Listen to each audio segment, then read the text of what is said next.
In your presence I come, waiting for the kingdom come. In His name, my friend, His name, my friend, His name, my peace I see. In His name,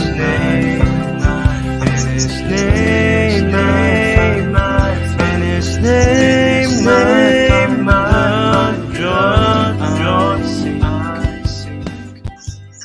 Shalom, shalom, selamat pagi Indonesia. Apa kabar semuanya? Saya percaya Bapak Ibu yang ada di Indonesia bangun pagi, rasa segar dan ada rasa ingin ketemu Tuhan ya, bersekutu. Dan Jum Sema Adonai mengadakan renungan pagi setiap hari Senin sampai hari Sabtu. Kita bersama-sama di Jum ini, kita bersekutu sebelum kita memulai aktivitas kita dalam sehari-hari. Baik Bapak Ibu, mari kita bersatu hati dulu di dalam doa. Saya akan memimpin dalam doa pembukaan ya. Mari kita berdoa. Bapa Sorgawi, Bapa yang kami sembah di dalam nama Tuhan Yesus, saat ini kami datang menghampiri tatamu yang kudus, kami anak-anakmu berkumpul di Jum Sema Adonai, saat ini kami mau berenungan pagi, kami percaya Bapa Engkau melihat setiap pribadi demi pribadi, dan Engkau mengetahui hati kami rindu senantiasa bersekutu denganmu ya Bapa, karena kami tahu hidup kami tanpa persekutuan, kami akan mati, kami akan terputus hubungan kami dengan Engkau. Oleh sebab itu Bapa, jadikan kami anak-anak-Mu yang setia, yang selalu dekat kepadamu ya Bapa, tidak menjauhkan diri sehingga kami boleh hidup di dalam pembaharuan budi pekerti kami dari hari ke hari. Bapa Surgawi, hari ini Tuhan, Pendeta Dedi Kurniawan telah Engkau utus untuk memberkati renungan pagi kami. Biarlah Engkau memberkati hamba-Mu ini ya Bapa. Anointing dia Tuhan, lebih lagi Tuhan, mampukan dia Bapa untuk menyampaikan isi hati-Mu. Bapa, kami tahu Bapa setiap firman yang akan disampaikan kepada kami ya Bapa, itu adalah firman yang berguna bagi kami ya Bapa. Dan biarlah firman-Mu ini Tuhan Engkau kuduskan, sehingga setiap firman yang keluar, yang ditabur ya Bapa, tidak akan kembali sia-sia. Biarlah renungan pagi ini Tuhan memberkati banyak orang. Bapa, begitu juga tim yang di belakang layar, serta kami yang bekerja di dalam pelayanan ini, mampukan kami ya Bapa, supaya kami bisa melaksanakan tugas kami hanya oleh pertolongan Roh Kudus. Terima kasih Bapa, kami serahkan ibadah ini dari awal, pertengahan, sampai akhir. Di dalam nama Tuhan Yesus kami berdoa, haleluya, amin. Ada amin saudara-saudara. Baik Bapak Ibu yang terkasih, mari kita masuk dulu di pujian pertama yang dibawa oleh Miss Ratu.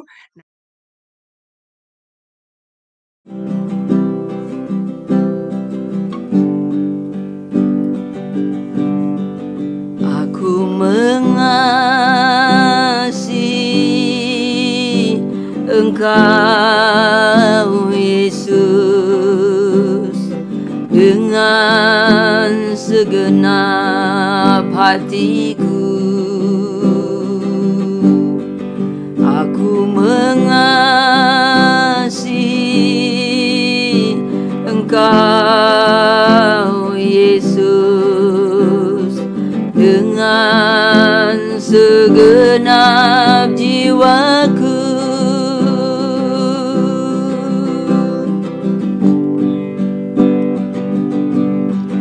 Ku renungkan firman-Mu siang dan malam, ku pegang perintah-Mu dan ku lakukan. Engkau tahu ya Tuhan, tujuan hidupku hanyalah untuk menyenangkan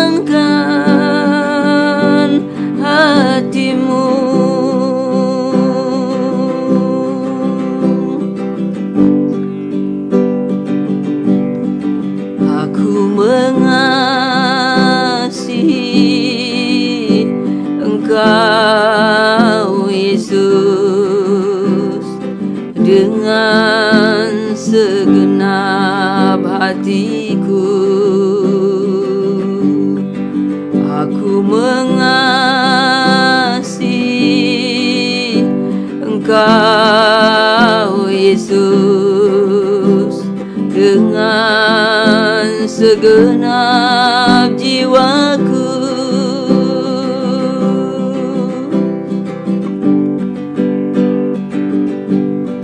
Ku renungkan firman-Mu siang dan malam, ku pegang perintah-Mu dan ku lakukan.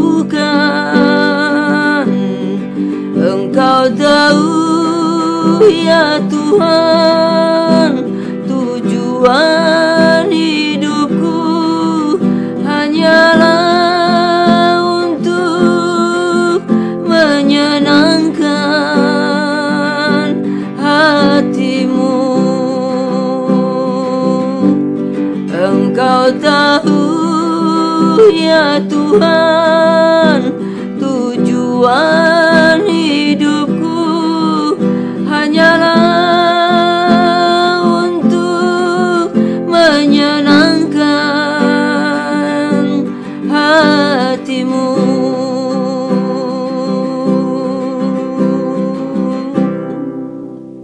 Baik Bapak Ibu, mari kita mempersiapkan hati. Kita akan mendengarkan renungan pagi kita bersama-sama.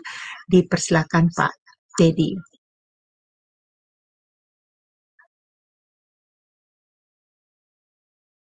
Masih mute Pak. Ya baik, terima kasih Ibu Heni. Shalom, selamat pagi buat Bapak Ibu Saudara kita, baik yang di Zoom maupun Bapak Ibu yang menyaksikan ibadah renungan pagi kita hari ini lewat YouTube. Pagi ini kita akan merenungkan kebenaran firman Tuhan tentunya dari satu peristiwa yang tertulis di dalam Kisah Rasul, saudaraku. Nah, temanya adalah menjadi wanita yang misioner. Nah, Bapak Ibu, wanita misioner itu apa? Ya, ini kita mesti pahami ya Bapak Ibu ya. Jadi wanita yang misioner itu adalah wanita yang bijak, yang berwawasan luas, kemudian memiliki visi ke depan, tekad, dan semangat, serta ikut melayani Tuhan, dan kemudian menjangkau jiwa-jiwa, saudara. Nah, ini adalah pemahaman kita atau penjelasan tentang wanita misioner, Bapak Ibu ya. Nah, sangat jarang sekali kalau kita bisa melihat bahwa renungan-renungan ya atau khotbah-khotbah yang menyampaikan tentang peran wanita-wanita yang dipilih oleh Tuhan, baik yang ada di dalam perjanjian lama maupun di dalam perjanjian baru. Kalau dalam kelas homiletik tentunya bentuk khotbah ini adalah khotbah biografi ya Bapak Ibu ya. Karena khotbah biografi itu adalah khotbah yang menyampaikan tentang sosok figur seorang tokoh di dalam perjuangannya, di dalam pelayanannya, begitu ya Bapak Ibu ya. Nah, hari ini tentunya kalau kita menggunakan ilmu homiletik, maka khotbah pada hari ini adalah tentang bentuknya adalah khotbah biografi. Yaitu kita akan bahas seorang wanita yang namanya tertulis di dalam kitab kebenaran sepanjang masa. Seorang wanita yang hebat, dahsyat ya di dalam pengiringannya kepada Tuhan. Nah, siapakah perempuan itu atau wanita itu? Mari kita buka di dalam Kisah Rasul pasal 16. Kisah Rasul pasal 16 ayat yang ke-13 sampai dengan ayat yang kita lanjutkan saja sampai ayat 18 ya Bapak Ibu ya. Kisah Rasul pasal 16 ayat 13 sampai dengan 18. Demikian firman Tuhan ada tertulis. Ayat 13 dikatakan demikian. Pada hari Sabat kami keluar pintu gerbang kota. Kami menyusuri tepi sungai dan menemukan tempat sembahyang Yahudi yang sudah kami duga ada di situ. Setelah duduk, kami berbicara kepada perempuan yang ada berkumpul di situ. Seorang dari perempuan-perempuan itu yang bernama Lydia turut mendengarkan. Ia seorang penjual kain ungu dari kota Tiatira yang beribadah kepada Allah. Tuhan membuka hatinya sehingga ia memperhatikan apa yang dikatakan oleh Paulus. Sesudah ia dibaptis bersama-sama dengan seisi rumahnya, ia mengajak kami, katanya, jika kamu berpendapat bahwa aku sungguh-sungguh percaya kepada Tuhan, marilah menumpang di rumahku. Ia mendesak sampai kami menerimanya. Pada suatu kali ketika kami pergi ke tempat sembahyang itu, kami bertemu dengan seorang hamba perempuan yang punya roh tenung. Dengan tenungan-tenungannya, tuan-tuannya memperoleh penghasilan besar. Ia mengikuti Paulus dan kami dari belakang sambil berseru katanya, orang-orang ini adalah hamba-hamba Allah yang maha tinggi. Mereka memberitakan kepadamu jalan kepada keselamatan. Hal itu dilakukannya beberapa hari lamanya. Tetapi ketika Paulus tidak tahan lagi akan gangguan itu, ia berpaling dan berkata kepada roh itu, demi nama Yesus Kristus, aku menyuruh engkau keluar dari perempuan ini. Seketika itu juga keluarlah roh itu. Amin untuk firman Tuhan. Ya Bapak Ibu Saudara yang kasih Tuhan, pagi ini kita akan belajar dari seorang wanita yang bernama Lydia. Bapak Ibu, wanita yang bernama Lydia ini adalah wanita yang berasal dari kota Tiatira, Saudara. Nah, dia ini adalah seorang pengusaha, ya, artinya seorang wanita pebisnis, Saudara. Nah, kalau kita melihat perjumpaannya dengan Paulus adalah perjumpaan yang sangat-sangat penting dan berharga di sepanjang hidupnya, Saudara. Karena pada saat dia berjumpa, dia hadir di mana Paulus sedang mengajar di situ, dia dipilih Tuhan, ya. Kemudian dia di sana menyerahkan hidup dia buat Tuhan, dan kita bisa melihat bahwa bagaimana seorang Tuhan memilih seorang wanita yang pada akhirnya menjadi orang yang sangat penting, ya. Bahkan kalau kita lihat sejarah bahwa Lydia ini adalah seorang wanita pertama yang bertobat di daerah Eropa, ya, khususnya saudaraku, ya.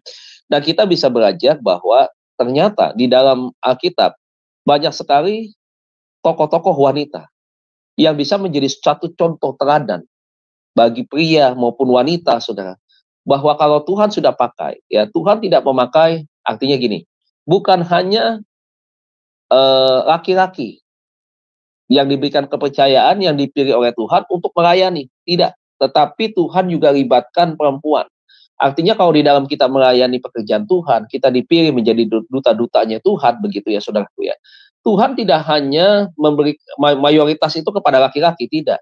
Sama, laki-laki dan perempuan punya bagian di dalam mengembangkan pelayanan pekerjaan Tuhan. Khususnya pemberitaan firman, pemberitaan Injil kepada setiap orang, saudara. Nah, oleh sebab itu, nah, kita bangga dan kita bersyukur bahwa tidak ada diskriminasi di dalam kekristenan. Mohon maaf nih saudaraku, ya. Di dalam kekristenan tidak ada perempuan itu nomor 2. Perempuan itu kaum yang tidak mendapatkan bagian, begitu ya, di dalam sebuah kegiatan-kegiatan agama, begitu. Bukan seperti itu. Dari sejak awal kita bisa pahami bahwa Tuhan mengatakan bahwa laki-laki dan perempuan diciptakan sepadan, sama, saudara, sejajar maksudnya. Tidak ada yang mendominasi begitu di dalam hak, begitu ya, sehingga akhirnya kalau itu bisa terjadi akan terjadi satu penindasan. Tapi saya nggak bahas tentang hal ini, itu temanya berbeda. Tapi yang kita mau bahas di sini adalah seorang wanita yang bernama Lydia ini, saudara. Nah, apa sih yang kita lihat dari peristiwa ini, ya? Apa yang kita bisa pelajari? Ada beberapa hal yang kita bisa ambil dari kisah Lydia ini. Yang pertama, kalau saudara lihat di ayat 14b dikatakan bahwa ia seorang penjual kain ungu dari kota Tiatira yang beribadah kepada Allah. Seorang pebisnis, ya, seorang yang punya ya, seorang yang sibuk tentunya, tetapi dia datang beribadah kepada Tuhan. Nah, poin pertama kita bisa melihat bahwa di sini adalah seorang yang bernama Lydia, ia adalah seorang wanita yang dapat mengatur waktu dengan baik. Dia bisa mengatur, dia punya manajemen waktu yang baik tentunya, saudara.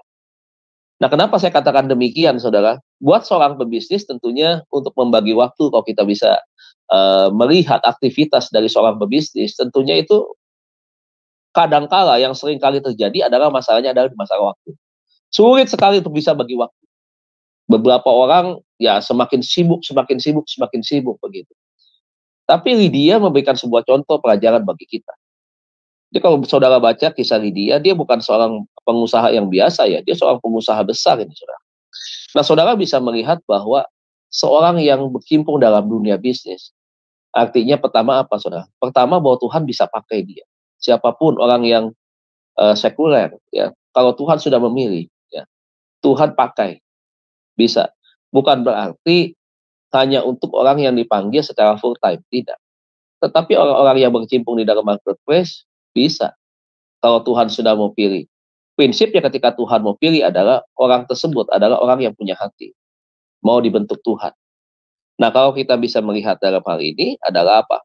semangat Lydia untuk beribadah kepada Tuhan. Nah, seringkali kekalahan dibagi waktu ini adalah menjadi problem utama, begitu. Terlalu sibuk melakukan aktivitas, sulit untuk bisa membagi waktu. Sehingga apa yang terjadi, saudara? Sehingga akhirnya sangat sulit untuk kita bisa terjun ke dalam pelayanan.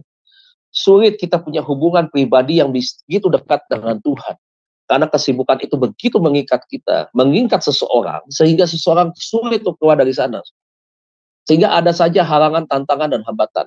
Kalau kita bisa melihat, saudara, ya, di dalam kisah Lydia ini ada juga satu tantangan, ada hambatan, dan juga ada satu proses juga kepada perempuan lain. Sudah, nanti kita akan bahas sedikit itu ya, saudaraku ya. Tetapi kita hari ini lihat pada Lydia. Ya, kita lihat bahwa sebagai seorang pengusaha tentunya, manajemen waktu itu kita harus bisa menentukan. Kita harus bisa mengatur dengan baik. Kita harus punya skala prioritas yang akan kita pakai sebenarnya, Bapak Ibu. Yang mana nih yang kita mau pakai begitu. Ternyata di antara setiap kesibukan, Lydia sedang memberikan contoh. Ada waktu tertentu untuk bisa memberikan waktu beribadah kepada Tuhan. Jadi Bapak Ibu, kesibukan bisa saja kita alami masing-masing, ya, kita lakukan masing-masing, karena betul kita masing-masing punya kesibukan dan itu tidak salah. Tetapi Lydia, ya, firman Tuhan mengingatkan kepada kita, aturlah waktu itu dengan bijak. Aturlah waktu itu sedemikian rupa. Sehingga saudaraku, tidak hanya waktu-waktu kita untuk bisnis, waktu-waktu kita menjalani kesibukan itu dominan, itu ya itu menjadi sesuatu yang dominan, sehingga ada waktu-waktu yang lain tidak bisa kita berikan waktu yang terbaik. Nah, ini kita perlu belajar dari hal ini. Yang pertama itu ya, jadi wanita Lydia ini adalah seorang wanita ya, yang dapat bisa mengatur waktunya dengan baik. Ada waktu untuk berbisnis, ada waktu untuk bekerja, dan ada waktu juga untuk dia beribadah dan melayani Tuhan. Yang kedua adalah saudara bisa melihat bahwa ayat yang ke-14c ya, dikatakan Tuhan membuka hatinya sehingga memperhatikan apa yang dikatakan oleh Paulus. Coba, dia fokus dan bersemangat. Itu poin yang kedua, saudara. Dia fokus ketika dia dengar firman Tuhan, dia tidak mikirin tuh, oh ntar orderan nih ke Tanah Abang, begitu ya. Kalau sekarang nih Bapak contohnya, orderan ke Tanah Abang ya, berapa ratus kilo dia harus dikirim untuk kain. Gitu. Nanti ke Pasar Baru harus berapa kintal lagi yang harus dikirim. Nanti ke Pasar Pagi harus berapa gitu. Tidak. Dalam seorang bisnis, walaupun seorang pebisnis dia, ketika dia hadir, sedang beribadah di sana, dia fokus. Dia punya semangat. Untuk apa? Untuk mendengarkan, saudara. Nah, semangat dan fokus tidak boleh hilang daripada orang yang mencari Tuhan. Lydia, seorang wanita yang misioner ini, semangatnya dan fokusnya itu sangat luar biasa, saudara. Waktu dia dengar firman Tuhan itu bukan hanya kalau kita bisa membaca apa yang ditulis dalam firman Tuhan itu, tidak hanya memberikan satu keyakinan yang kuat kepada dia, tetapi memberikan banyak pengertian-pengertian kepada dia. Saking cintanya dia ketika dia mendengar firman Tuhan itu, dia mempersilahkan ya Paulus untuk apa? Untuk menumpang di rumahnya, menyambut dengan baik, saudara. Nah, satu pengalaman yang luar biasa ketika dia dengar firman Tuhan, kemudian dia diberkati kepada firman Tuhan itu, dan kemudian dia bisa mengajak hamba Tuhan, ya dalam hal ini Paulus tentunya, untuk apa, saudara? Untuk sama-sama ada tinggal di dalam rumahnya. Dia menyambut dengan baik. Saya yakin ketika ada di rumah itu dia berkomunikasi, dia bercerita, dia belajar lagi, saudara. Dan saudara lihat, ini orang yang baru pertama kali firman tahu tentang Tuhan, beribadah kepada Tuhan, dengar apa yang diajarkan oleh Paulus. Tetapi lihat, saudara, ya, dia menerima itu, dia dibaptis dengan iman percayanya dia. Bahkan dikatakan di ayat 15 ya, tidak hanya dia yang dibaptis, seisi rumahnya itu dibaptis, saudara, menerima Tuhan. Satu perjalanan spiritual yang luar biasa, ya, perubahan yang terjadi sangat dahsyat di dalam hidupnya dan juga seisi rumahnya, saudara. Nah, Bapak Ibu, semangat tidak boleh patah, tidak boleh hilang dalam kehidupan kita. Kadang-kadang ada sifat kejenuhan yang dialami oleh manusia karena monoton melakukan itu terus, itu lagi begitu. Sehingga seringkali akhirnya fokusnya melenceng. Kehilangan semangat membuat orang gagal fokus. Fokusnya akhirnya berubah. Kalau tadinya fokusnya adalah untuk beribadah semangat, ya, senang dengan firman Tuhan, karena kesibukan tidak bisa mengendalikan waktu, manajemen waktu tidak ada, fokus bisa berubah. Kalau fokus sudah berubah, saudara, ya kita masing-masing kita bisa punya pendapat penilaian. Bagaimana orang yang tadinya, saudara, ya, dengar firman Tuhan begitu antusias, punya kehausan yang tinggi, tetapi ketika dia mulai terjun kepada satu kesibukan-kesibukan, kadangkala inilah salah satu strategi iblis yang membawa orang pada akhirnya tidak fokus lagi untuk melayani Tuhan, untuk beribadah, untuk dengan Tuhan. Sehingga akhirnya apa yang terjadi? Yaitu tadi. Dan repotnya, sedihnya nih saudaraku, berita buruknya adalah banyak beberapa orang yang tadinya semangat ya untuk melayani dan mendengar kebenaran Tuhan, belajar, kemudian juga ya beribadah begitu ya. Sedikit-sedikit mulai mundur, mulai undur, ya, mulai tidak terlibat lagi. Itu biasa-biasa aja begitu. Tidak ada sesuatu yang membuat dia tidak damai sejahtera. Tidak ada sesuatu yang membuat dia sepertinya kok tidak nyaman begitu ya. Nyaman-nyaman aja begitu. Nah, inilah yang kadang-kadang membuat saya secara pribadi saya prihatin dan sedih, Bapak Ibu. Kok bisa begitu ya, gitu. Ada sesuatu yang kita lihat tidak ada apa-apa begitu. Nah, kalau misalkan secara pribadi kita sudah dekat dengan Tuhan, ada sesuatu yang hilang saja, itu berarti Roh Kudus sedang mengingatkan. Mengingatkan kita, nah, kau belum ibadah hari ini. Nah, kau belum renungan pagi hari ini. Nah, kau belum berdoa hari ini. Ada sesuatu yang kita diingatkan dan kita nggak nyaman begitu. Ada sesuatu yang kurang begitu. Nah, buat mereka-mereka yang tentunya sekarang tidak ada seperti apa-apa begitu ya, tidak ada rasa seperti apa-apa, tidak berdoa, tidak baca firman begitu, tenang-tenang aja. Nah, ini adalah sesuatu yang sangat memprihatinkan buat saya sebagai hamba Tuhan begitu, Bapak Ibu. Nah, saya tidak mau ya setiap orang yang karena kesibukannya kalah mengatur waktu, tetapi pada akhirnya hubungan pribadinya dengan Tuhan menjadi jauh, bahkan semakin kurang, saudara. Dan saya nggak mau seperti itu. Kita belajar seperti Lydia. Ya, Lydia memberikan sebuah contoh bahwa kita harus fokus dan bersemangat. Itu poin yang kedua. Poin yang ketiga, saudaraku, ayat 15, saudara perhatikan. Ia mengajak kami, katanya, jika kamu berpendapat bahwa aku sungguh-sungguh percaya kepada Tuhan, marilah menumpang di rumahku. Nggak gampang, saudara. Nggak gampangnya apa? Baru kenal dengan hamba Tuhan, baru percaya, baru dibaptis, tapi mau mengajak, memberikan fasilitas untuk tinggal bersama-sama di dalam rumahnya, saudara. Ya, saya yakin ya hamba Tuhan begitu dijamu nih di sini nih ya. Paulus dijamu pasti ya, diberikan pelayanan yang baik di dalam rumahnya begitu. Nah, poin ketiga ini memberikan pengertian kepada kita bahwa Lydia itu adalah seorang yang murah hati. Ya, seorang yang murah hati. Prinsip murah hati ini harus menjadi sesuatu yang paling kelihatan di dalam diri anak-anak Tuhan. Harus menjadi sesuatu yang betul-betul kita bisa buktikan. Harus sesuatu yang bisa bermanfaat bagi orang lain. Ada alasan-alasan tertentu tentunya ketika kita melakukan kebaikan demi kebaikan kepada orang lain. Nah, kita bisa melihat orang yang baru kenal Tuhan, yang baru dibaptis, ya, yang baru mendengar begitu dahsyatnya, hebatnya firman Tuhan yang diajarkan oleh Paulus, saudara. Ya, dia begitu menghargai peran daripada hamba Tuhan, saudara. Nah, kalau kita lihat kembali kepada situasi keadaan manusia di akhir zaman hari ini, berapa banyak di antara orang yang ada di luar itu tidak menghargai profesi daripada hamba Tuhan. Begitu banyak penilaian-penilaian miring tentang pelayanan dari seorang hamba Tuhan. Penilaian-penilaian pribadi tentang hamba Tuhan. Ada orang-orang pelayan-pelayan terdekat yang saling curiga dengan hamba Tuhannya.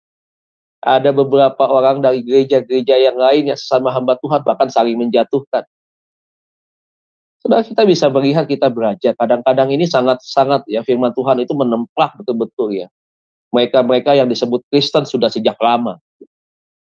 Apa yang ditemplak? Yang ditemplak adalah bagaimana ya orang yang baru dengar firman Tuhan saja, orang yang bukan Kristen saja, dia memberikan satu apresiasi penghargaan kepada hamba Tuhan.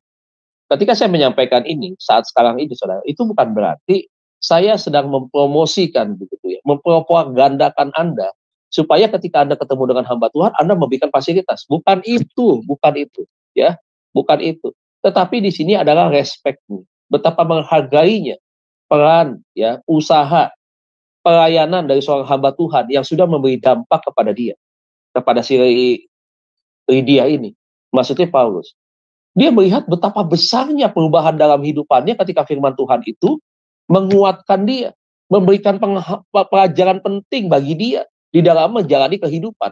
Dan dia bersyukur betapa Tuhan memilih dia. Begitu. Menjadi bagian daripada tim pelayanan daripada Paulus. Kalau kita lihat ke depannya, saudara. Ya, jadi dia menyambut itu. Ketika dia menyambut ya hamba Tuhan, dia memberikan yang terbaik kepada hamba Tuhan. Dia sedang secara tidak langsung, saudara, dia sedang melakukan sesuatu yang merupakan bahwa hamba Tuhan itu adalah representatif daripada Tuhan sendiri, saudara. Ada satu penghormatan yang dia tunjukkan kepada Paulus, saudara. Nah ini, saudaraku, ya, kita bisa melihat tentang bagaimana nilai, ya, kemurahan hati, ya, ditunjukkan oleh Lydia. Ayo dong, kadang-kadang nih, Bapak Ibu, ya, saya kembali mengingatkan tentang Natal. Saya keluar daripada konteks sedikit, tetapi kaitannya dengan sifat murah hati. Beberapa orang, beberapa gereja merayakan Natal itu sampai M-an, bahkan bisa belasan M, mungkin puluhan M. Saya hamba Tuhan yang dari dulu saya tidak setuju dengan hal itu. Walaupun itu bukan gereja saya. Kalau ditanya secara pribadi, saya tidak setuju. Kadang-kadang ada gereja mengadakan perayaan Natal, pesta makanan yang mahal-mahal, yang enak-enak. Saudara tahu yang makan siapa? Yang makan dia juga. Yang nabur dia, yang makan dia juga. Katanya Kristen, kok tidak murah hati? Katanya Kristen, peduli. Katanya Kristen, terang. Katanya Kristen, garam yang memberikan makanan menjadi enak, begitu. Ya, punya pengaruh begitu yang positif. Katanya Kristen, punya kasih. Tapi saudara lihat keprihatinan kita hari-hari ini ada. Setiap momen sebenarnya, bukan hanya Natal. Di sekitar kita seringkali ditunjukkan beberapa orang-orang yang memang sedang membutuhkan. Memang di dunia ini ada orang miskin yang Tuhan izinkan seperti itu. Untuk apa? Supaya kita diberkati ini, kita datang menjadi berkat buat mereka. Nah, apa yang terjadi dengan keadaan sekarang, Bapak Ibu? Orang bisa keluarkan uang begitu banyak. Oh, kami ini biasa, bukan sombong. Bapak Ibu semua nih, kita nih, makanya saya pakai kata kami. Kita nih udah biasa makan makanan enak. Pagi saya juga sering makan makanan enak. Tapi kalau momen Natal yang kita makan buat kita lagi, makanan enak buat kita masuk ke kita lagi. Kapan kita mau berbagi kasih? Natal itu intinya adalah berbagi kasih. Ada kemurahan hati yang harus kita tunjukkan. Saudara tahu pelayanan perjalanan daripada orang Majus untuk mencari Yesus itu perjalanan 4.000 km lebih, hampir 4.500 untuk cari Yesus. Dia mengorbankan waktu, tenaga, bahkan ketika berjumpa dengan Tuhan, dia mempersembahkan persembahan yang sangat bernilai. Saudara lihat, ada hal-hal yang ditunjukkan di peristiwa Natal itu adalah bagaimana ada pengorbanan di sana, ada ketaatan di sana, ada perjuangan di sana. Saya suka ya belajar daripada orang Majus ya, kisah perjalanan mereka begitu. Mereka bukan orang Yahudi, Pak. Orang Yahudi sendiri tidak cari Mesias waktu lahir. Tapi orang dari Persia, dia harus berjalan 4.000 km lebih untuk mencari Yesus. Dan kemudian dia mempersembahkan yang terbaik dari apa yang dia miliki untuk Tuhan. Wah, itu satu keteladanan yang sangat luar biasa. Makanya kita kadang-kadang kalau bicara soal Natal, yang dipersembahkan ya Raja Damai lagi, dia lahir di Palungan lagi, begitu. Kita nggak lihat satu sisi yang lain. Begitu banyak dari pesan Natal yang kita bisa ambil. Tapi intinya adalah bagaimana kasih Allah itu dinyatakan bagi setiap manusia. Nah sekarang kalau kita Natal, kenapa kita sulit untuk kita berbagi kasih kepada mereka yang membutuhkan? Saya tidak membanggakan gereja kami. Gereja kami kemarin mengundang 275 anak yatim kami undang. Untuk apa? Sponsor itu menabur begitu banyak. Ada makanan-makanan, ya, hamper yang mereka siapkan. Ada souvenir yang diberikan buat anak yatim. Kita undang makan, kita ajak makan enak di sana. Ada beberapa menu banyak begitu. Terus kita panggil beberapa sponsor untuk mereka lihat sendiri seperti apa begitu. Ya, kami ajak untuk mereka bisa menikmati ini. Kami berbagi, ada yang memberikan apresiasi dalam bentuk uang dan seterusnya kepada setiap anak-anak begitu ya. Ada gift Natal yang lainnya banyak banget begitu. kita berikan kepada mereka. Ini bukan untuk dipuji, tetapi sebenarnya saya sedang menggerakkan hati kepada tim kami semua, bahkan juga kepada the next leader yang ada di bawah saya. Untuk satu kali ketika kau jadi gembala, kau memperhatikan mereka, kasih makan mereka, begitu. Kasih tahu, ya, kasih tahu kepada mereka semua nih, bahwa Natal itu bukan dari kita untuk kita, tetapi dari kita untuk mereka. Begitu. Belajar dong untuk murah hati, ya, sama seperti Lydia, murah hati. Dia persilakan Paulus ke rumahnya, dia menyambut masuk Paulus dengan rasa hormat, rasa respek yang tinggi, seperti itu. Nah sekarang kita nih bagiannya di tengah-tengah situasi krisis seperti ini, ayo, Kristenan bukan cari pujian, tapi kekristenan adalah tindakan. Kekristenan itu adalah perbuatan. Tunjukkan itu keluar. Ayo, jangan beda-bedakan waktu kita berbagi kasih Natal. Kita ada sama-sama merayakan malam Natal dengan lilin, ya, malam kudus di kolong jembatan. Setelah kita makan bersama dengan mereka. Jangan kita merasa jijik, Pak, Bu. Ah, mereka kan kotor, lingkungannya kan banyak nyamuk, nanti kena penyakit, nanti kena DBD, nanti kena tipes. Ya, kau jangan layani gitu, ya. Saudaraku, jangan beretorika, ya. Jangan hanya pintar untuk berbicara, tetapi dalam aplikasi nol, ya. Mari kita keluar. Di momen Natal ini sangat penting, ya, untuk kita sama betul-betul berbagi. Mereka yang dapat hari ini gaji ke-13, THR, dan seterusnya, ayo berbagi. Ini wanita-wanita nih saya lihat pelayanan sekarang makin hebat, luar biasa. Kita pria-pria ketinggalan. Banyak wanita-wanita misioner hari ini yang kalau saya ikut Zoom aja nih Bapak Ibu, ya, bukan saya Adonai doang. Yang saya selalu ikut Zoom, saya diundang masuk ke Zoom beberapa Zoom, saya lihat. Itu selalu saya perhatiin, saudaraku. Itu banyak lagi perempuan lagi. Di komunitas ini perempuan, komunitas ini perempuan, komunitas ini perempuan. Saya lihat mana nih laki-laki. Udah jangan ada alasan dah, ya, buat bapak-bapak yang di luar sana. Ah, saya kan cari duit, capek, badan kan berkeringat, kaki pada pegel nih, otot-otot semua jadi kaku. Udah waktunya kita kan istirahat, waktunya kita kan ya udah kita wakilkan dengan istri kita aja. Alasannya banyak tuh, 1001 macam alasan. Ini bukan penghakiman, bukan saya sinis, bukan saya tidak suka, tapi saya sekadar mengingatkan, firman Tuhan itu adalah membangun. Firman Tuhan itu memang sedikit keras, tetapi tujuannya sangat penting bagi setiap kita, tidak hanya laki-laki dan perempuan. Nah, saya mau supaya bapak-bapaknya punya satu kegerakan begitu. Ya, seperti wanita-wanita yang sekarang itu betul-betul haus ya untuk cari Tuhan. Mereka bisa bagi waktu, jangan dipikir di perempuan-perempuan yang nggak ada kerjaan. Jangan pikir di perempuan-perempuan yang istilahnya cuma di rumah doang begitu. Yang ngurus rumah tangga doang yang bisa diatur kapan waktu. Tidak, mereka pekerjaan rumah sudah selesai. Tapi mereka bisa pergi ke WBI, mereka bisa ke komunitas pria, ke ibadah-ibadah perempuan-perempuan wanita-wanita. Itu bisa beberapa kali saya dengan Pak Ronald Takaya diundang khotbah di daerah Kebayoran, itu perempuan-perempuan, waduh, campur semua tuh Bapak Ibu, itu keren banget. Oh, yang profesinya pekerja, yang profesinya, mohon maaf nih, bahkan profesinya untuk penjaga toko aja ada ibadah di situ itu. Oh, tidak ada perbedaan, keren banget, mantap. Saya salut, saya respect dengan wanita-wanita yang seperti ini. Bapak-bapaknya kapan dong? Ini 2024 dikit lagi Bapak Ibu. Kapan kita mau ambil bagian, Bapak? Kapan kita menjadi bapak-bapak yang visioner? Ya jangan cuma Pak Aras doang di sini, Pak Frans doang di sini. Saya hitung itu lagi. Ya, yang lain aduh, yang perempuan nambah-nambah lagi nih. Ya, ada ibu ini, ibu itu ya. Stefani tadi ada siapa? Itu nambah. Ya contohnya kalau yang di sini begitu. Dan tempat lain juga begitu. Nih bapak-bapaknya kemana? Ayo dong, bapak-bapak jadi bapak-bapak yang visioner juga, misioner juga ya. Saudara itu. Kemudian kita melihat poin yang berikutnya, apa yang kita ambil dari kisah Lydia, saudara. Yang keempat adalah ayat 15. Ya, ayat 15 ada satu poin lagi. Dia ramah. Enggak sombong, artinya ramah itu. Ya, tidak merasa dirinya hebat. Ya, ayat 15C ya. Ia mendesak sampai kami menerimanya tuh. Coba mendesak. Waduh, Pak, aduh dengan kata-kata yang seperti itulah meyakinkan lah. Biasanya kan kita kan hamba-hamba Tuhan kan memang tidak seperti itu.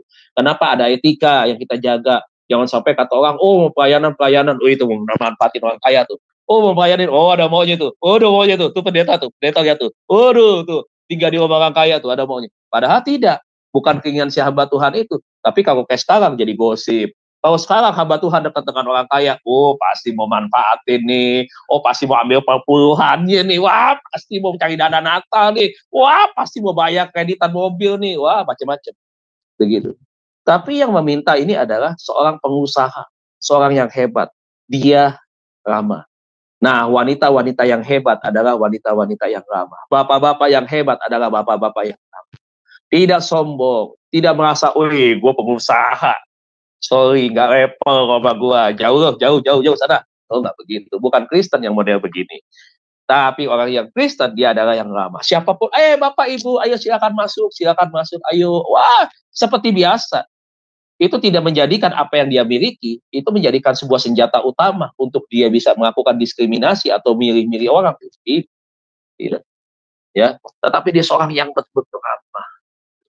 Orang kalau bisa ketemu dengan orang yang ramah nih, kita enak. Selamat pagi Pak, kayak Bu Heni. Selamat pagi Pak Dedi, selamat pagi Pak Ala, selamat pagi Bu Cisana, semua nyapa. Senang nggak kita? Senang, ramah. Nah, ramah itu sudah menjadi satu gaya hidup. Memang itu adalah bagian daripada sifatnya, karakter. Nah, kita mau belajar seperti itu. Kita mau ramah dengan semua orang, siapapun. Enggak perlu lihat profesinya apa, enggak perlu lihat sukunya apa, enggak perlu lihat latar pendidikannya apa. Jangan ukur dengan jabatan kita, enggak penting itu. Oh, kita kan konglomerat nih, masa kita mau tegur yang begitu? Aduh, salah. Ya, justru kita harus tegur itu. Nah, semakin jadi konglomerat, jadilah konglomeratnya Tuhan. Semakin jadi orang kaya, jadilah orang kaya, tidak hanya di dalam materi, tetapi juga kaya di dalam kebajikan dan kebaikan. Yang keempat, atau yang kelima, yang terakhir, saudaraku, ayat yang ke-15a, ya, tadi saya kelewat ya, 15a. Jadi poin yang kelima nih. Yang pertama adalah murah hati, yang kedua adalah semangat, yang ketiga, yang kedua adalah bersemangat dan fokus, yang ketiga adalah dapat mengatur waktu yang baik, yang keempat adalah ramah, dan yang kelima memiliki pengaruh yang baik. Ayat 15a. Sesudah ia dibaptis bersama-sama dengan seisi rumahnya, ia mengajak kami, katanya, jika kamu berdapat bahwa aku sungguh-sungguh dapat percaya pada Tuhan, maka marilah menumpang di rumahku. Saudaraku, ini saya gabungan ya Bapak Ibu ya. Saya gabungkan ini menjadi satu hal yang memberikan satu pemahaman yang secara luas bahwa memiliki pengaruh yang baik ini itu berbicara tentang dampak figur seseorang ya, figur seorang yang bisa melakukan kebaikan ya kepada setiap orang, kemudian kebaikannya itu bisa diterima dan bisa dirasakan setiap orang, dan kebaikannya itu bisa bermanfaat bukan untuk dirinya, tetapi secara umum. Secara umum di sini kalau kita bisa melihat apa kebaikan yang bisa dirasakan oleh Paulus, dirasakan oleh seisi rumahnya, dan juga kebaikan kepada dia. Saudara lihat nih, ini ada 3 dampak. Ya, dampak kepada diri sendiri, dampak kepada hamba Tuhan. Paulus dalam hal ini adalah dampak kepada sisi rumah. Artinya setiap anggota keluarga yang ada di dalamnya, saudara. Nah, ini adalah satu pengaruh yang baik. Pengaruh yang baik, saudara, itu harus diciptakan. Pengaruh yang baik itu harus dibangun dan harus diterapkan. Jangan sampai pengaruh yang baik ini, saudaraku, ya, itu kita lupakan. Sebenarnya tidak dilupakan sih, ya, sebenarnya tidak dilupakan, tetapi kita tidak biasakan begitu. Pengaruh yang baik ini, saudara, saya pasti tahu tidak hanya berbicara tentang dalam sebuah pelayanan, di dalam sebuah komunitas yang seiman, tidak. Tetapi pengaruh yang baik ini harus tercipta, melekat di dalam diri kita, menjadi satu bagian dari hidup kita yang kelihatan begitu. Nah, jangan saudaraku ketika pengaruh yang baik ini berubah karena itu tadi ya, karena pengaruhnya apa? Karena pengaruhnya tadi ya status itu. Nah, status seringkali membuat orang akhirnya sulit untuk bisa berpengaruh dengan baik. Sudah menjadi hamba Tuhan juga saudaraku seringkali adalah sebuah ujian. Ya, ada cobaan-cobaan di sana yang seringkali pada akhirnya orang mengikuti keluar dari diri dia yang sebenarnya. Ada yang bilang, belajar dong, tunjukkan dong kewibawaan. Lama-lama belajar untuk berwibawa, bukan berarti kewibawaan tidak penting, tetapi belajar daripada kewibawaan itu, tapi ujung-ujungnya akhirnya salah. Bisa akhirnya bukan wibawa yang muncul, tetapi kesombongan di sana, keakuhannya, menunjukkan kehebatan pribadinya yang keluar dari sana. Akhirnya apa yang terjadi? Kesombongan. Nah, yang ini nggak boleh. Ya nggak boleh tentunya. Semakin kita di dalam Tuhan, semakin ke depan, semakin berubah dengan baik. Bukan mundur. Udah setengah nih, misalkan setengah nih. Levelnya setengah. Ini tiba-tiba mundur lagi, mendekat. Arti kan turun ini, saudara. Bukan seperti itu. Justru ketika kita awal start sama seperti Lydia, ke depan kita harus semakin lebih baik. Semakin baik, semakin baik, semakin baik, semakin baik. Nah, inilah yang disebut dengan satu pengaruh yang baik. Pengaruh yang baik itu tercipta, kenapa? Karena kita tahu nih, bahwa Tuhan di dalam kita yang membentuk kita, yang memproses kita. Nah, sekarang, dari sekarang, Keputusan kita adalah kita tinggal mengikuti aja. Kalau kita tinggal mengikuti, saya yakin Bapak Ibu semua ini kebaikan demi kebaikan. Makanya ada yang bilang, Pak, apakah masuk surga hanya perbuatan baik? Tidak. Kalau kita melakukan kebenaran, otomatis di dalam kebenaran itu kita sudah melakukan perbuatan-perbuatan yang baik, saudaraku. Jadi bukan dominan perbuatan baik saja. Buat apa perbuatan baik tanpa beriman di dalam Tuhan? Karena perbuatan baik, berbuat baik, punya pengaruh yang baik, itu bisa dilakukan oleh siapa saja. Makanya tadi saya bilang, identitas kekristenan kita jangan sampai pengaruh baik itu tidak kelihatan. Karena di dalam perjalanan pertumbuhan iman, otomatis kita semakin hari makin punya pengaruh-pengaruh yang baik, perbuatan-perbuatan baik, hal-hal yang baik, itu semakin kelihatan ke depannya. Nah, ini yang harus kita renungkan bersama-sama, yang harus kita kerjakan bersama-sama di dalam pengiringan kita kepada Tuhan. Ya, jadi 5 poin ini adalah yang kita pelajari daripada Lydia, saudara. Jadi kalau kita bicara soal peran Lydia, ya saya bacakan secara cepat saja, saudaraku ya. Jadi peran penting Lydia tentunya ketika dia akhirnya berkenalan dengan Paulus, kemudian dia menerima Tuhan, dia bertobat, dia menjadi orang percaya, menjadi orang Eropa, wanita pertama di Eropa yang bertobat terima Tuhan, saudaraku. Maka ada beberapa hal. Yang pertama dari kisah ini kita diajak untuk kita menjadi wanita yang proaktif. Ya, proaktif. Ya, aktif bukan hanya sekedar aktivitasnya begitu ya, tetapi aktif di sini adalah aktif yang betul-betul punya suatu kegiatan, satu pergerakan di dalam melayani Tuhan begitu ya. Kalau kita sudah melayani Tuhan, saya yakin dari aktif ini mulai muncul inovasi-inovasi atau inovatif ya. Kita menjadi orang yang inovatif.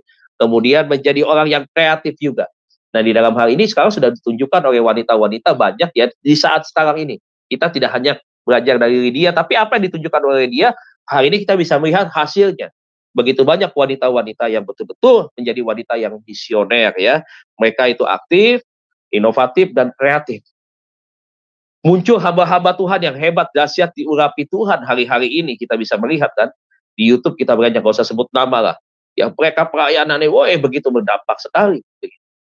Nah, ini kita renungan kembali bahwa kalau Tuhan sudah memakai laki-laki dan perempuan itu sama, dan perempuan pun punya andil, punya bagian di dalam sejarah kekristenan, di dalam sejarah perjalanan, bagaimana firman Tuhan ini ditulis, bagaimana firman Tuhan ini memberikan contoh keteladanan bagi generasi kita sekarang maupun generasi yang akan datang, dan sepanjang masa nama-nama mereka ini tertulis di dalam firman Tuhan.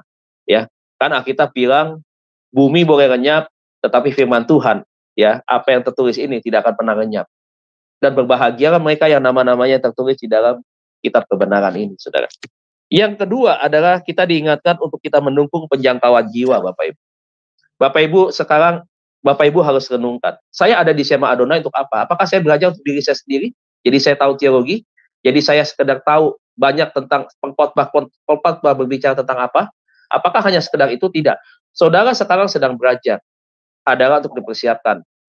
Goalnya, tujuan akhirnya adalah penjangkauan jiwa. Jadi ujungnya adalah sekarang saudara adalah persiapkan diri Anda, lakukan itu dan kerjakan sekarang, jangan nanti. Ya, kalau udah selesai dari Sema Adonai, udah lulus sekolah ini, baru saya menjangkau jiwa, tidak. Menjangkau jiwa itu dimulai dari sekarang, karena misi. Misioner itu berbicara tentang misi. Misinya Tuhan dalam hidup Anda, untuk Anda kerjakan. Ya, jadi tujuannya adalah jangkau jiwa. Ayo mulai lirik. Lihat kiri kanan, perhatikan siapa yang saudara akan bidik. Bidik dalam pengertian artinya saudara akan lakukan. Untuk apa? Menjadi salah satu beban Anda untuk Anda bawa kepada Tuhan, kemudian Anda ajak mereka untuk perkenalkan kepada Tuhan. Yang ketiga adalah berusaha untuk menjadikan hidup ini berguna bagi orang lain.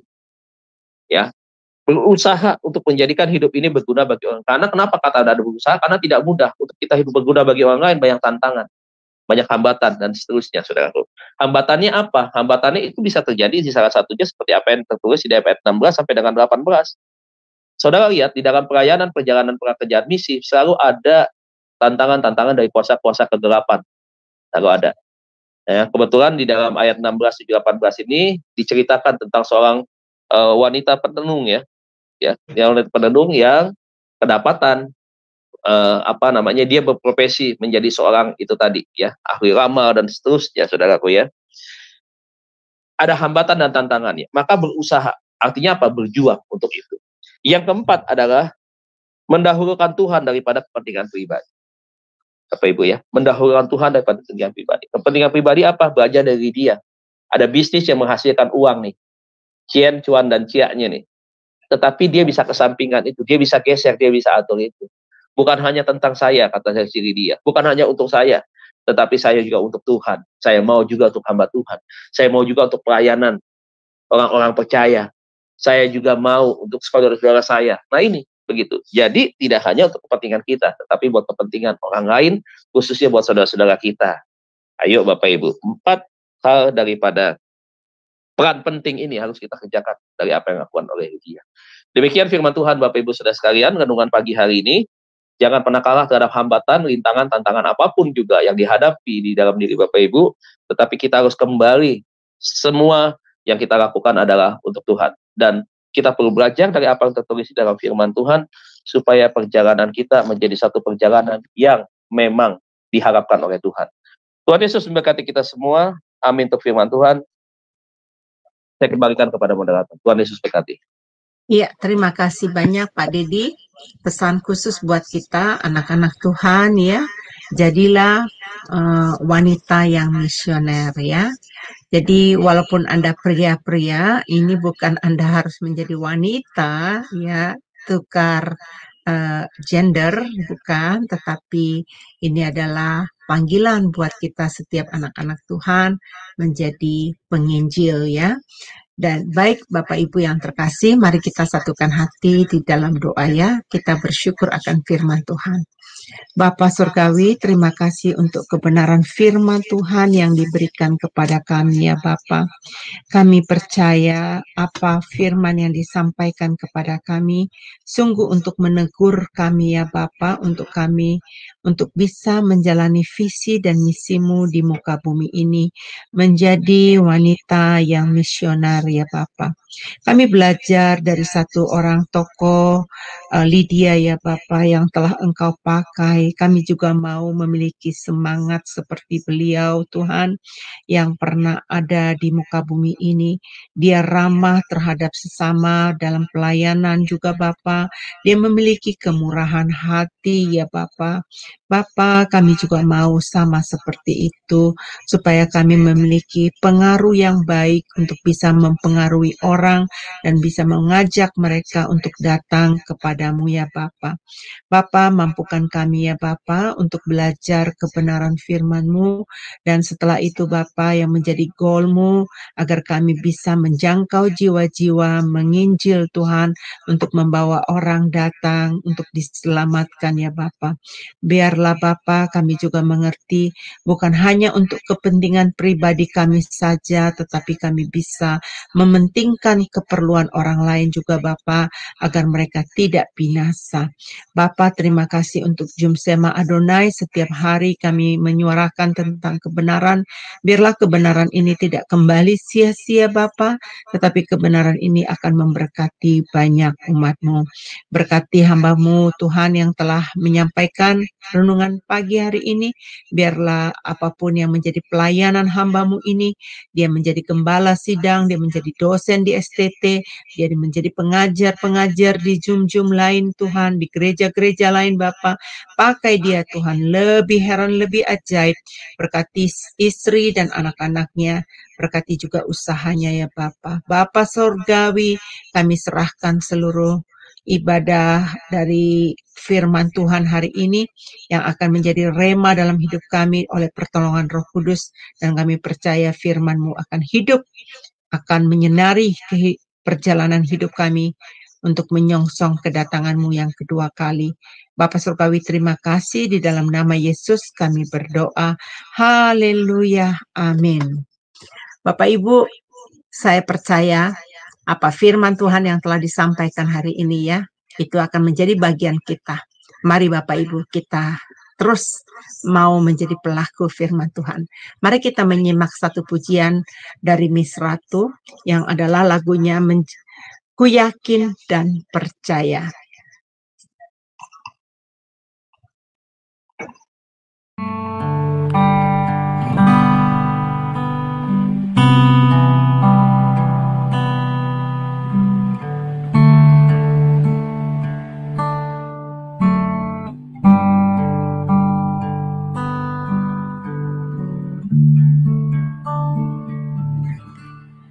Ku bersyukur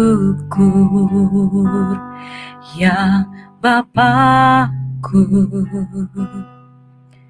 atas perbuatanmu. Ku bersyukur ya Tuhanku atas kebaikanmu.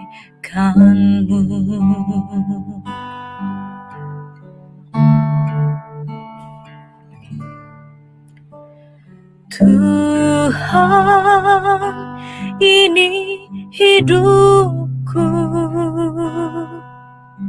ku serahkan kepadamu. Ku taruh semua harapku padamu.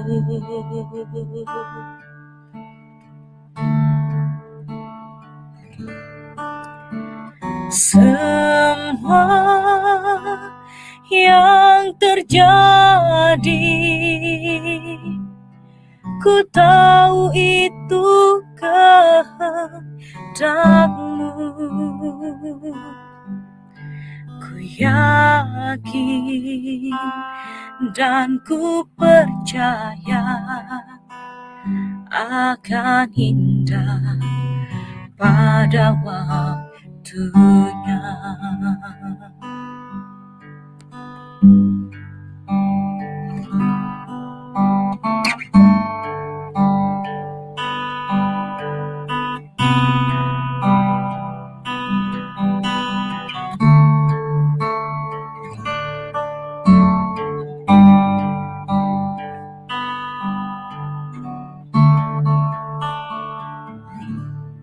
Ku bersyukur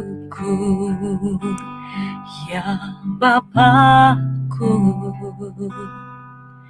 atas perbuatanmu. Ku bersyukur ya Tuhanku atas kebaikanmu.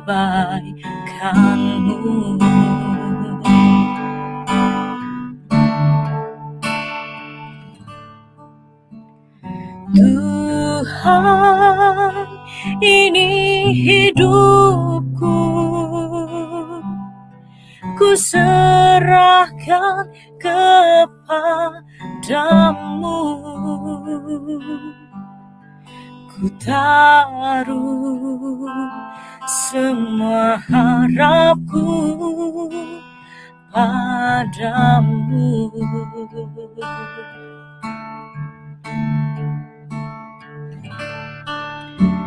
Semua yang terjadi,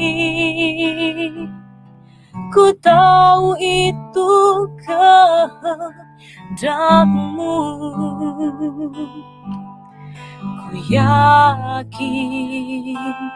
dan ku percaya akan indah pada waktunya.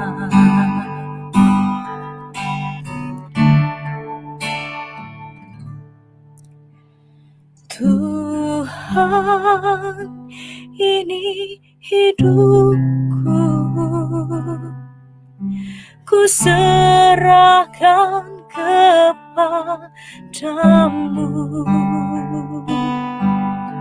Ku taruh semua harapku padamu.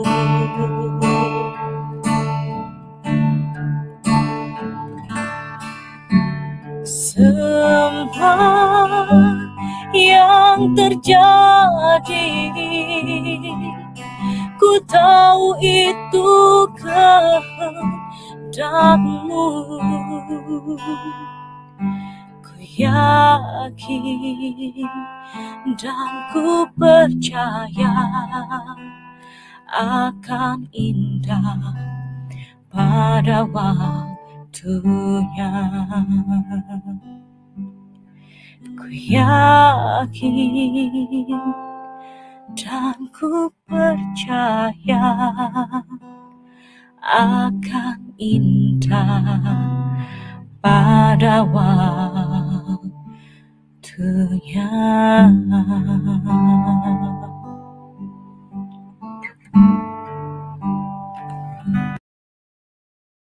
Ya, pujian yang sangat indah ya. Seorang wanita yang latar belakang dari agama seberang, dia menjadi anak Tuhan yang luar biasa. Dari jeritan hatinya, ini karangannya sendiri lagunya ya. Saya mengenal dia kira-kira 4 tahun yang lalu ya. Jadi dia memiliki jiwa sangat sekali mau menginjil melalui puji-pujiannya. Cuman sangat disayangkan sekali saat ini karena dia punya baby, jadi dia tidak bisa mengarang lagu lagi.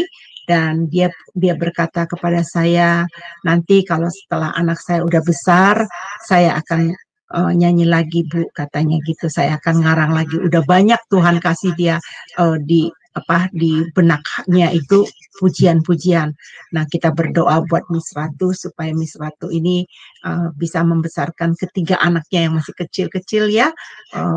Jadi supaya nanti dia bisa dipakai menjadi wanita yang misioner ya di hadapan Tuhan. Baik Bapak Ibu, besok kita akan kembali bersama-sama dalam renungan pagi bersama-sama yang akan dibawa oleh Pendeta James Riyadi ya. Dengan tema, kalau nggak salah ya, saya mau lihat fokus ke tujuan. Jadi itu temanya besok, fokus ke tujuan. Nah, sebelum kita berpisah, saya mau memberitahukan jika ada pokok-pokok doa yang ingin disampaikan kepada kami untuk dipanjatkan, kami akan mendoakannya setiap hari Senin dan Sabtu. Dan Bapak Ibu, mari berikan pokok-pokok doa, kalau perlu bergabung bersama kita. Karena dengan doa yang sepakat, dia besar kuasanya. Kita doakan sama-sama ya. Baik Bapak Ibu, sebelum kita berpisah, mari kita menerima berkat dari Pak Dedi Kurniawan. Dipersilakan kan Pak. Terima kasih Ibu Heni. Baik Bapak Ibu Saudara sekalian, kita akan mengakhiri renungan pagi kita hari ini. Mari kita tundukkan kepala dan siapkan hati kita untuk kita terima berkat daripada Tuhan. Bapak, terima kasih buat renungan pagi hari ini. Kami semua bersyukur, kami boleh ada di dalam hadirat Tuhan, kami boleh datang kepadamu. Sebelum kami mulai aktivitas kami mencari Tuhan. Bapak, sebentar kami akan melakukan aktivitas kami, biar aktivitas kami kiranya ada di dalam tangan Tuhan. Bapak Ibu Saudara yang kasih, angkat kedua tanganmu, terima berkat daripada Tuhan. Kekasih-kekasih Tuhan, diberkatilah kesehatanmu, diberkatilah rumah tanggamu, diberkatilah pekerjaanmu, diberkatilah studimu, diberkatilah bisnismu, diberkatilah pelayananmu, diberkati orang tuamu, diberkati menantumu, diberkatilah semua yang kau kerjakan hari ini, yang sedang kau rancang, kau cita-citakan, tangan Tuhan terus membuatmu berhasil. Terimalah berkat Allah Bapa kita di sorga, cinta kasih daripada Tuhan kita Yesus Kristus, pertolongan, penghiburan, penyertaan Allah Roh Kudus akan terus menyertai kita mulai pagi hari ini sampai Tuhan Yesus datang di awan-awan permai, menjemput kita semua, menjadikan kita semua pemenang, bahkan lebih daripada pemenang, yang percaya dan diberkati bersama-sama kita katakan. Amin. Amin. Amin. Terima kasih Pak Dedi atas pelayanannya. Terima kasih. Baik Bapak Ibu, sampai ketemu besok pagi di waktu yang sama. Tuhan Yesus memberkati.